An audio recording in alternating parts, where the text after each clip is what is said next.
নমস্কার সবাইকে। আমি আজকে একটা নতুন আ আমার পছন্দের একটা রেসিপি নিয়ে এসেছি, যেটা সচরাচর আমি করে থাকি। খুব অল্প সময়ের মধ্যে সবার বাড়িতেই নিরামিষের দিন পনির হয়। তো আমি খুব অল্প সময়ে একটা পনির রেসিপি আপনাকে দেখাবো। সেটা হচ্ছে পনিরটাকে ১ম এ স্ল্যাশ করে কেটে নিয়েছি এবং বাটির মধ্যে আদা, জিরা, মগজ আর একটু টমেটোকে বেটে রেখেছি। তার সাথে নিয়েছি একটু মটরশুঁটি। এবার মটরশুঁটি শীতকাল, মটরশুঁটি তো সবার বাড়িতেই থাকে। তো এরকম মটরশুঁটিটা ১ম এ একটু সিদ্ধ করে নিবেন। তাতে কি হয়, মটরশুঁটি যখন আপনি তরকারিতে দিবেন তখন কালারটা খুব ভালো লাগে। এবার মটরশুঁটি সিদ্ধ করার পর এবার কড়াইয়ের মধ্যে কড়াইটাকে ১ম এ গরম করে নিবেন এবং গরম করে নেওয়ার পর তার মধ্যে দিবেন একটু লবণ। আমার মা বলে পনির তেল গরম করে তার মধ্যে লবণ দিলে এবং পনিরটা ভাজলে লবণটা পনিরের মধ্যে চলে আসে এবং তাতে নাকি পনিরটা খেতে খুব ভালো লাগে। তো আমি এরকমই করি মার পদ্ধতিতে। মার মতো ওরকম হয়তো রান্না করতে পারবো না, কিন্তু একটু চেষ্টা করেই দেখি। এবার পনিরটা যখন আমরা লাল লাল করে একটু ভেজে নিব এবং পনিরটা যাতে সফট থাকে, সেজন্য আমি আরেকটা পদ্ধতি আপনাদেরকে আজকে শেয়ার করব। দেখুন, পনিরটা যখন ভাজা হয়ে যাচ্ছে আমার, এরপর আমি একটা বাটির মধ্যে উষ্ণ জল, গরম জল রেখেছি।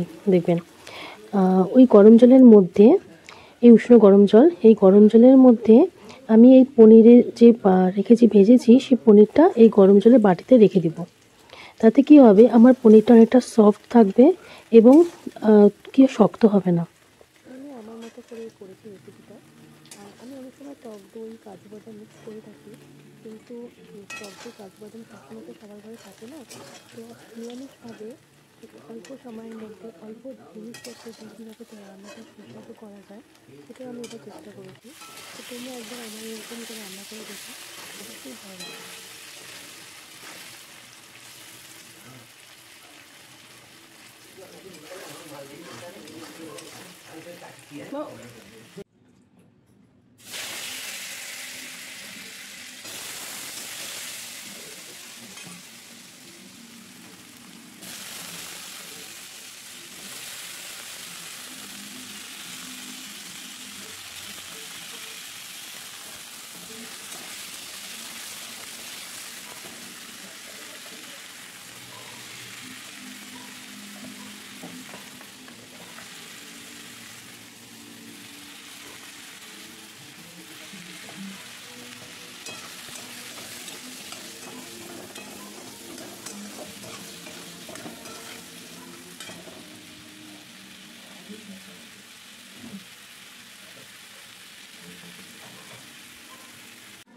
এবার আমার আলু ভাজা হয়ে গেল। তার সাথে এবার আমি মশলা দিব।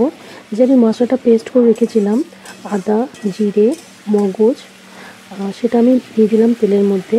এবার মশলাটা আমাকে পুরো ভালো করে কষাতে হবে। যতক্ষণ ধরে তেল না বেরোয় ততক্ষণ কষাতে হবে। আমি মনে করছি, যেরকম আমি যখন ফার্স্ট টাইম, আমি তো বিয়ের আগে এখন রান্না করি, তো প্রথম যা আমার মতো নতুন রান্না শিখেছো বা নতুন রান্না করো, তারা এরকমভাবে একদিন করে খেয়ে দেখো, খুব ভালো লাগবে খেতে।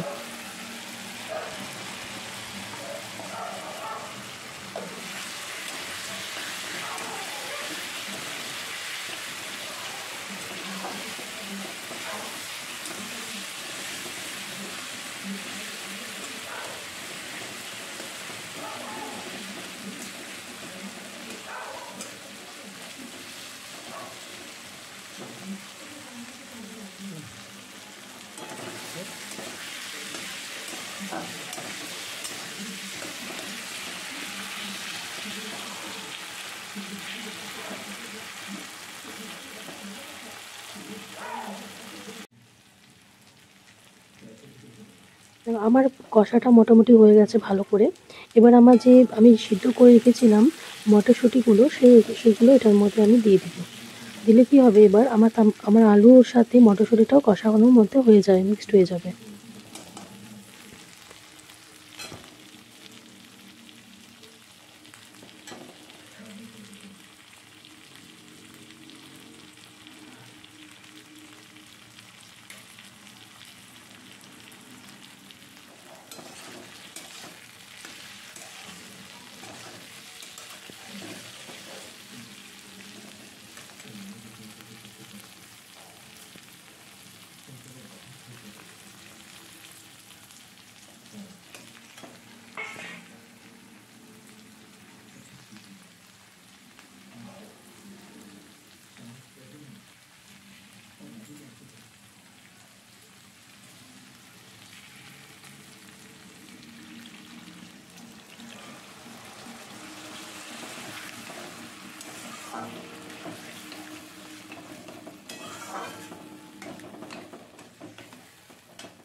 দাও।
আমার মোট পনির তরকারি রেডি হয়ে গেছে এবং দেখেই মনে হচ্ছে, দেখে কালারটাও ভালো এসেছে, মোটামুটি রেডি।